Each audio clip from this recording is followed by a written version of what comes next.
कोकणातील आंबा काजू उत्पादकांचं जे प्रचंड प्रमाणावरती नुकसान झालं या संदर्भात माननीय मुख्यमंत्री महोदयांनी विधानसभेचं अधिवेशन असतानाच एक बैठक बोलवली होती. त्याला सुनेत्रा वहिनी उपस्थित होत्या, शिंदेसाहेब ऑनलाईन उपस्थित होते, बाकी उदय सामंत असतील, नितेश राणे असतील, नारायण राणे, मी, आदिती, आम्ही सगळे उपस्थित होतो.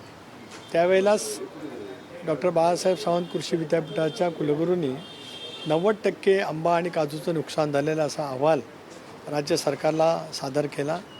त्याच वेळेला आम्ही सर्वांना विनंती केली की या संदर्भामधले सरकारने निर्णय त्या ठिकाणी घ्यावा. मुख्यमंत्री महोदयांनी आम्हाला आश्वासित केलं की अधिवेशनाच्या नंतर या संदर्भातला निर्णय होईल. त्यावेळेला एक भूमिका मी प्रकर्षाने मांडली की ज्या अर्थी कृषी विद्यापीठाने अहवाल सादर केला की 90% पीक गेलं आहे, याचा अर्थ सरसकट पीक गेले. त्यामुळे कुठाही शेतकऱ्यांच्या आंबा बागांची पंचनामा करण्याची आवश्यकता नाही. 7/12मध्ये ज्या ज्या ठिकाणी आंबाची लागवड आहे त्या सर्वांनाच पंचनामा न करता सरसकट मदत व्हावी, जसे निसर्ग चक्रीवादळामुळे झाली. तोही मुद्दा मुख्यमंत्री महोदयांनी मान्य केला. तदनंतर 22,000 रुपये प्रति हेक्टरी ही मदत त्या ठिकाणी घोषित झाली. खरं आहे की काही आज वेगवेगळ्या शेतकरी संघटना, आंबा काजू उत्पादक शेतकरी या संदर्भामध्ये अधिक वाढीव राज्य सरकारने मदत करावी अशी मागणी करताय.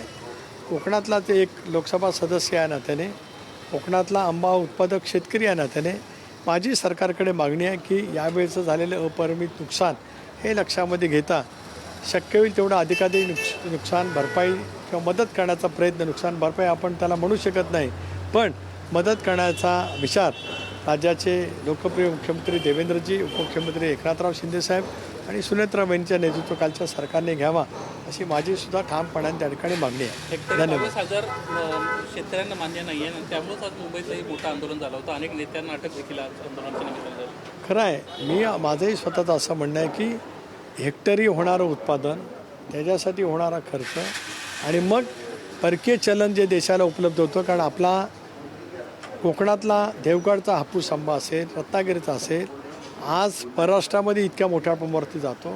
अशा वेळेला त्याच्यातून मिळणारं परकीय चलन हे देशाच्या आर्थिक GDPमधला एक महत्त्वाचा घटक असल्यामुळे अपवादात्मकरित्या यावर्षी पहिल्यांदाच आंबा उत्पादक आणि काजू उत्पादक शेतकऱ्यांना मदत मिळणार असल्यामुळे सरकारने मदतीचा जी रक्कम घोषित केलेली आहे त्याच्यामध्ये अधिक वाढ करावी अशी माझीसुद्धा त्या ठिकाणी मागणी आहे. धन्यवाद. 4-5 दिवसांपासून एक विषय प्रामुख्याने चर्चेत आहे. मी या विषयावरती आपली चर्चा झालेली आहे, त्यामुळे निलेश या विषयावरती मी बोलणार नाही.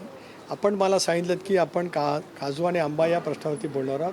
राजकीय ज्या वेळेला बोलायचं ते नक्की मी बोलेन. माझा गेला 42 वर्षाचा राजकीय प्रवास हा खूप मोठा आहे. आज पक्ष दादांच्या निधनाच्या नंतर आम्हाला मजबूत करायचं आहे. अशा वेळेला वहिनी, पक्षाचे प्रमुख नेते एकत्रितपणे बसून आम्ही त्याच्यातला मार्ग काढू. आमचं धोरण NDAमधलं आहे. NDA आम्हाला मजबूत करायचे आहे.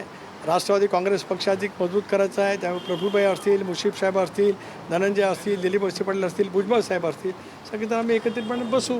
अनेक वेळेला वेगवेगळ्या पक्षात राजकीय काही घटना घडत असतात, पेच प्रसंग निर्माण होतात, चर्चेतून त्याच्यातला मार्ग निघत असतो. आमच्या सर्वांचं उद्दिष्ट एक आहे. त्या उद्दिष्टाची वाटचाल करण्यासाठी आम्ही सगळेजण एकत्रितपणाने बसू, लवकरच बसू. धन्यवाद. सर.